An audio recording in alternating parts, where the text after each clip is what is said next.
हाय, मी प्रियांका आणि आज आम्ही बनवलं पुलाव बनवला आहे.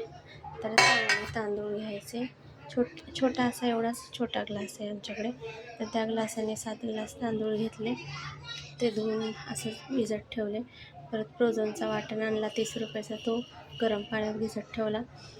तर एक बटाटा साल काढून चिरला, फ्लॉवर थोडासा चिरला, वाटाणा, बटाटा, फ्लॉवर, गाजर ते पण चिरून ठेवलं. एक कांदा, एक टोमॅटो लांब का चिरून ठेवला. आणि मग फोडणीमध्ये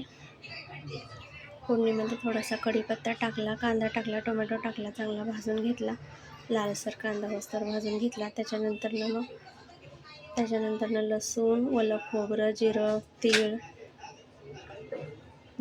तीळ, कोथिंबीर, आलं, 10-12 मिरच्या हे सगळं दळून घेतलेलं मोठं वाटण ते पण टाकलं. त्याच्यामध्ये कांदा, टोमॅटो नंतर हे वाटण टाकलं लसूण खोबऱ्याचं. ते वाटण टाकल्यानंतर मग हळद, तिखट, मीठ आणि पुलाव मसाला, बिर्याणी मसाला म्हणजे तो शाही बिर्याणी मसाला, पुलाव मसाला तो टाकला. त्याच्यानंतर वाटाणा, बटाटा, फ्लॉवर, गाजर हे टाकलं, सगळं मिक्स केलं, भाजून घेतलं.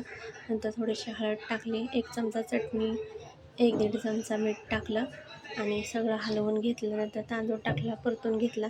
एकीकडे पाणी या ग्लासाने 3-3.5 ग्लास असे पाणी प्यायचा ग्लास आहे. या ग्लासाने 3-3.5 ग्लास पाणी गरम केलं साईडला आणि ते त्याच्यामध्ये ओतलं आणि चांगलं ते सगळं मिक्स करून घेतलं, म्हणजे एकजीव करून घेतला. त्याच्यामध्ये अर्धा लिंबू पिळला आणि ते चांगलं भाजून घेतलं. आणि ते मिक्स झाल्यानंतर 1 चमचा तूप घातलं, हलवलं आणि ते चांगलं फास्ट गॅसवर शिजवून दिलं. आणि थोड्या वेळाने त्याचं पाणी आटत आल्यानंतर थोडंसं पाणी टाकलं, हलवलं आणि 5 मिनटं झाकण ठेवून त्याच्यावर पाणी टाकून 5 मिनटं मुरून दिलं. 5 मिनटं मुरल्यानंतर असा आपला पुलाव तयार आहे. तर धन्यवाद.